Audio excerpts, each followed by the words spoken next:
Attention, cet épisode contient des spoilers.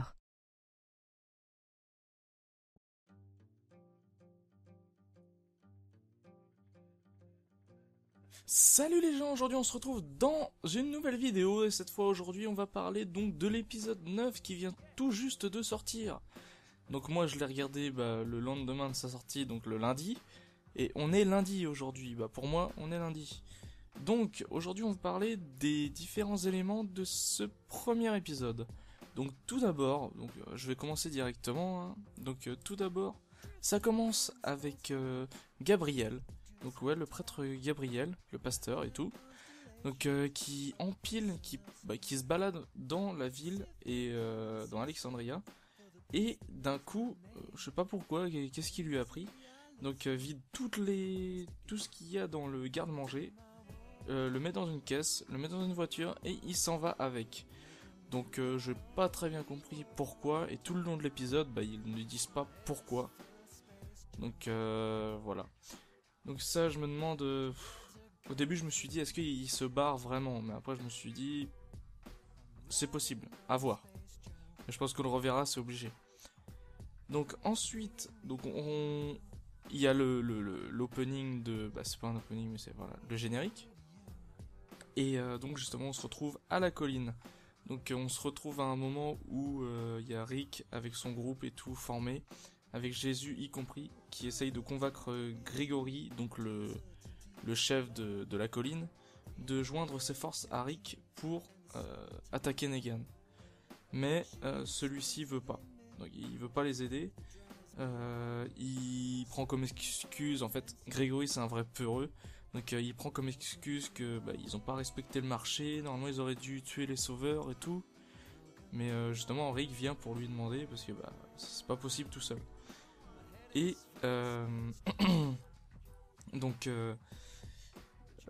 Rick il lui dit, parce que Grégory ne comprend pas ça, c'est que lui aussi il fait partie de ce complot. Donc il a aussi un rôle à jouer dans cette machinerie. Donc il peut pas rester neutre. Mais Grégory s'en fout, il veut quand même ne pas combattre. Il veut pas avoir de mort et tout. C'est un vrai peureux. Même qu'à un moment, Rick lui dit tu veux vivre sous leur joug en voyant les tiens décimés, en voyant les tiens se faire décimer. Et non, il veut pas. Quand même, il veut pas. Mais malgré cela, il y a quand même des personnes au sein de la colline qui veulent combattre avec Rick. Grâce à Enid, et surtout grâce à Enid, Maggie. C'est vrai qu'il y en a pas beaucoup, mais il y en a quand même. Donc à voir par la suite des épisodes pour voir s'il y a vraiment, s'il y aura plus de personnes. Donc par la suite, ils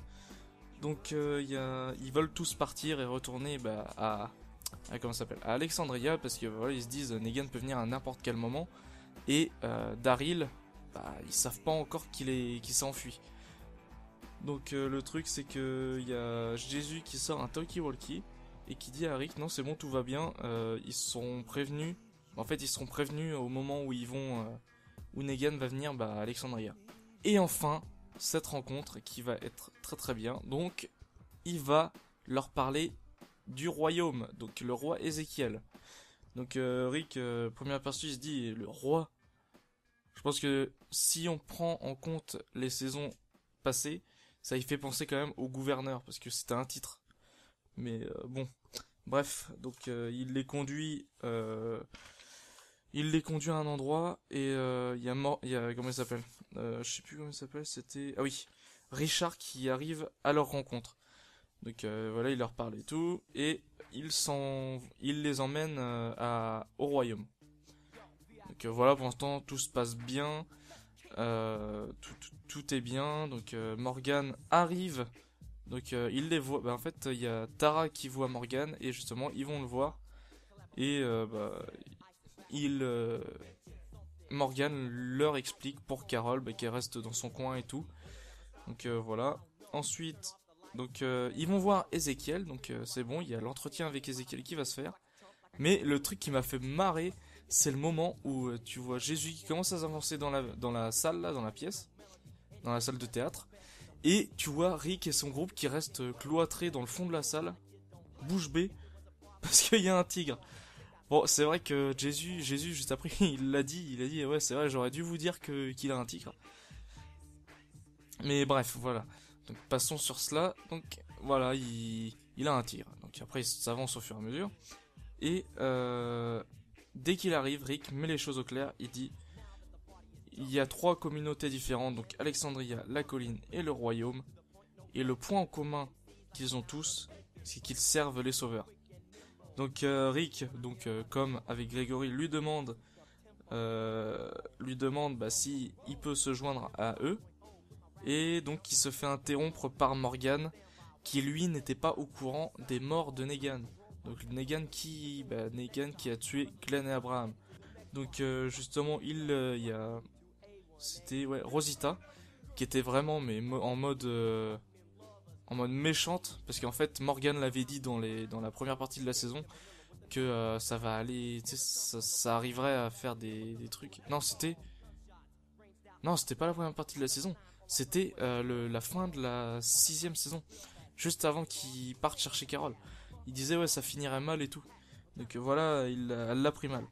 Mais il y a Morgan qui était attristé parce que voilà, c'est Glenn et Abraham, ils sont morts. Et il parle aussi de Spencer et puis comment il s'appelle déjà, c'est de la fille là, Olivia je crois. Donc bref, Olivia on s'en fout. Perso moi je m'en fous. Donc par la suite, on voit donc voilà, ils ont passé ça. Donc il y a Rick donc qui essaie de convaincre Ezekiel encore. Parce qu'on voit qu'il est bien, il se dit ouais mais non, mais ouais, mais non. Donc voilà hein. Donc il y a Rick qui lui fait part de son truc, c'est qu'il dit que son groupe est solide, mais ils n'ont pas d'armes. Et Grégory il veut pas du tout et tout. C'est un peu heureux, c'est une merde. Grégory la merde. Donc Ezekiel voilà, il se dit ouais mais non comme je vous ai dit tout à l'heure. Et par contre, Richard est vachement avec Rick au niveau de ça, parce qu'il lui proposait oui, on a des armes et tout, mais ça je m'en doutais que Richard il serait du côté de Rick au niveau de ça. Après Ezekiel il a des doutes et tout ça parce qu'il s'occupe de plein de personnes et il a jamais eu de problème, il fait même pas rentrer les sauveurs dans son enceinte et son peuple est même pas au courant que Negan existe.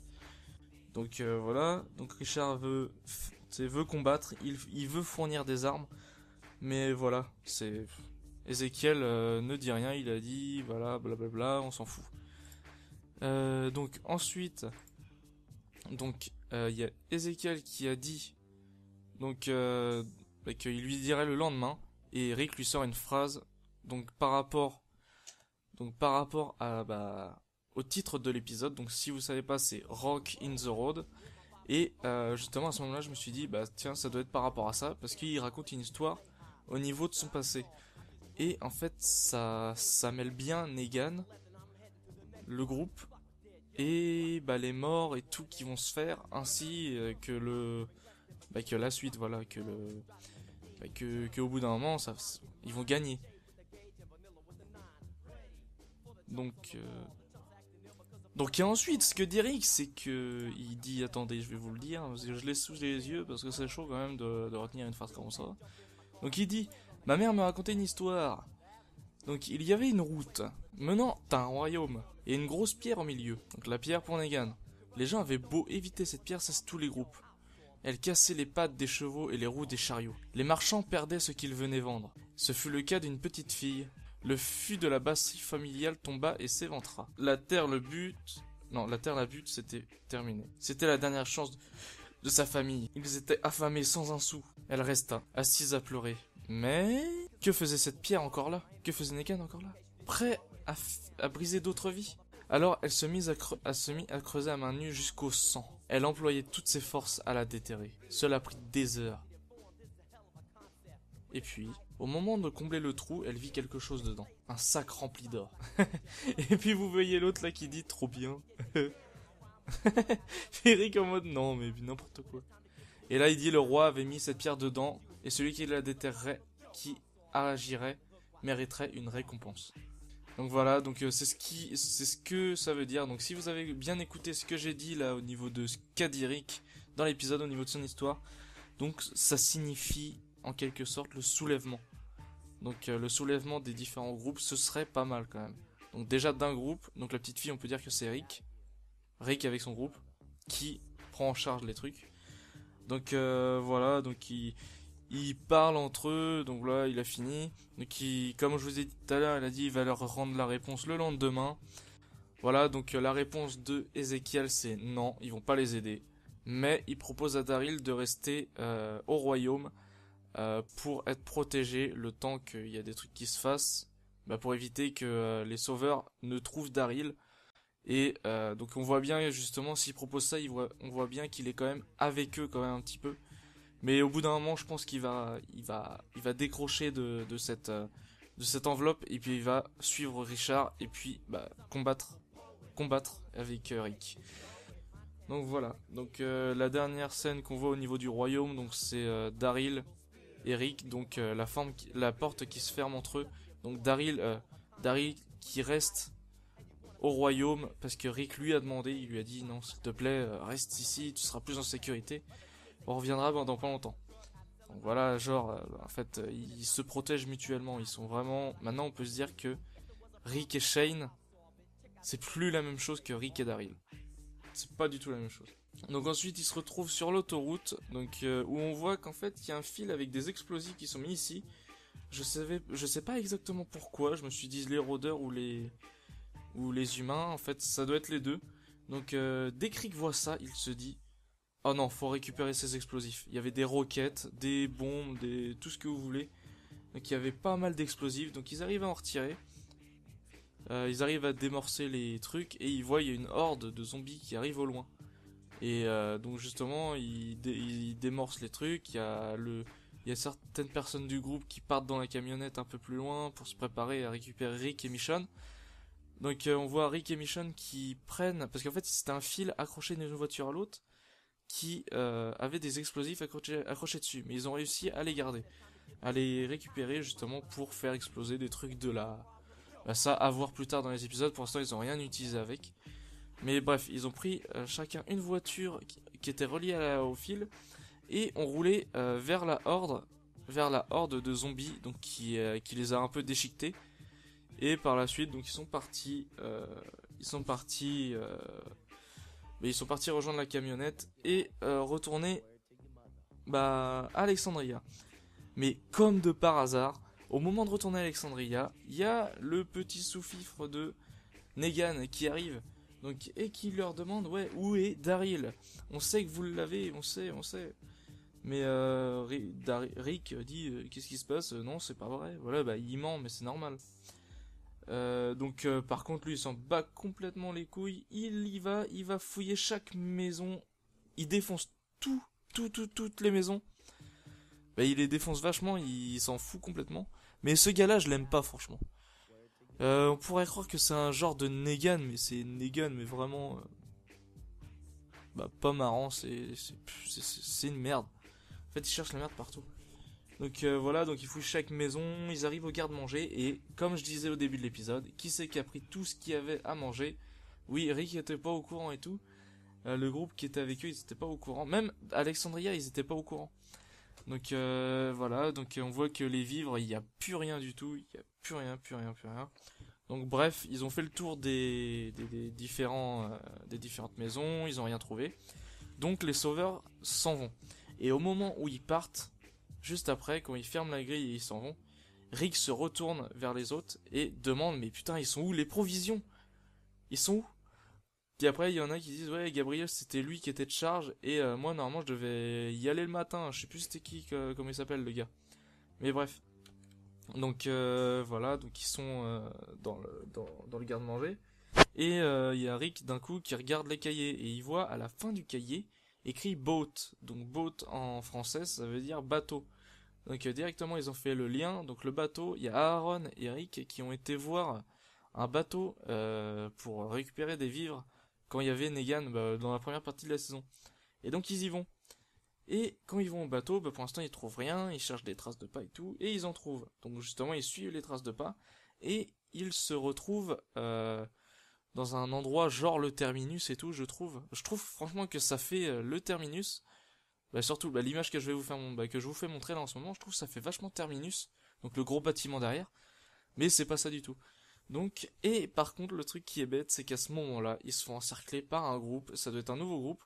J'ai entendu dire qu'il y en a qui disaient, ouais, c'était, c'était les chuchoteurs. Mais je pense pas qu'on verra les chuchoteurs maintenant. Donc, les chuchoteurs, pour ceux qui lisent la BD, donc je vais vous dire, si vous voulez pas être spoilé, donc je vous l'ai dit, je vous ai mis un petit message au début de l'épisode, au début de la vidéo que je vous ai fait, que je vous suis en train de vous faire, que si vous voulez pas être spoilé, fallait pas venir quand même, fallait pas venir. Donc oui, les chuchoteurs, donc c'est oui, non, je vais pas dire exactement. Donc pour ceux qui ont lu la BD, ils savent de quoi je parle, mais je pense pas que c'est eux parce que ouais, ils mettent non non, je pense pas que c'est eux. Parce que déjà, je crois pas qu'ils ont des flingues et ils ont que des couteaux sur genre. Mais même c'est, même non, non, je pense pas. Par contre, je me suis demandé si c'est pas comment ça s'appelle. Euh, ah, le groupe qu'a rencontré Tara. Mais je sais pas. Donc ouais, ils sont encerclés par ce groupe-là. Et Rick, en voyant le nombre, le groupe qui les avait encerclés et tout ça, rit. Et oui, Rick rit depuis le tout début de la saison. Depuis la saison, la dernière saison, il n'a pas rigolé une seule fois. Et même au moment où Michonne lui a dit après les explosifs, ça je vous l'ai pas dit, ouais, souris, c'est bien, on a fait une bonne étape et tout. Non, il a pas rigolé. Et c'est à ce moment-là, là, il a son grand sourire qui veut tout dire. Donc qui veut dire, ouais, on est bien, on a trouvé des nouvelles personnes. Eux, ils vont vouloir se battre, je pense, parce qu'ils ont directement sorti les armes, ils les ont encerclés et tout. Là, ça va envoyer du lourd. Donc voilà les gens, j'espère que cette petite... bon, je vous ai dit mes réactions en même temps, donc que j'ai bien aimé. Oui, donc c'est bien reparti comme on voulait. Donc perso, moi j'ai bien aimé. Il y en a un moment qui disait ouais le gore ça allait être réduit et tout, mais pour l'instant je trouve pas que c'est... Même si le gore serait réduit un tout petit peu, Rick et son groupe, l'histoire de The Walking Dead, ça peut pas s'effacer comme ça. Ça peut pas s'effacer comme ça. Donc bref, donc j'espère que cette vidéo vous a plu. Donc quant à moi, j'aime bien faire des petites vidéos comme ça, c'est pas tout le temps. Je vais essayer de voir si je pourrais en faire à chaque preview. Donc la prochaine preview que vous allez avoir, ce sera sûrement de l'épisode 10. Donc à la suite. Donc merci à tous d'avoir regardé et bye tout le monde.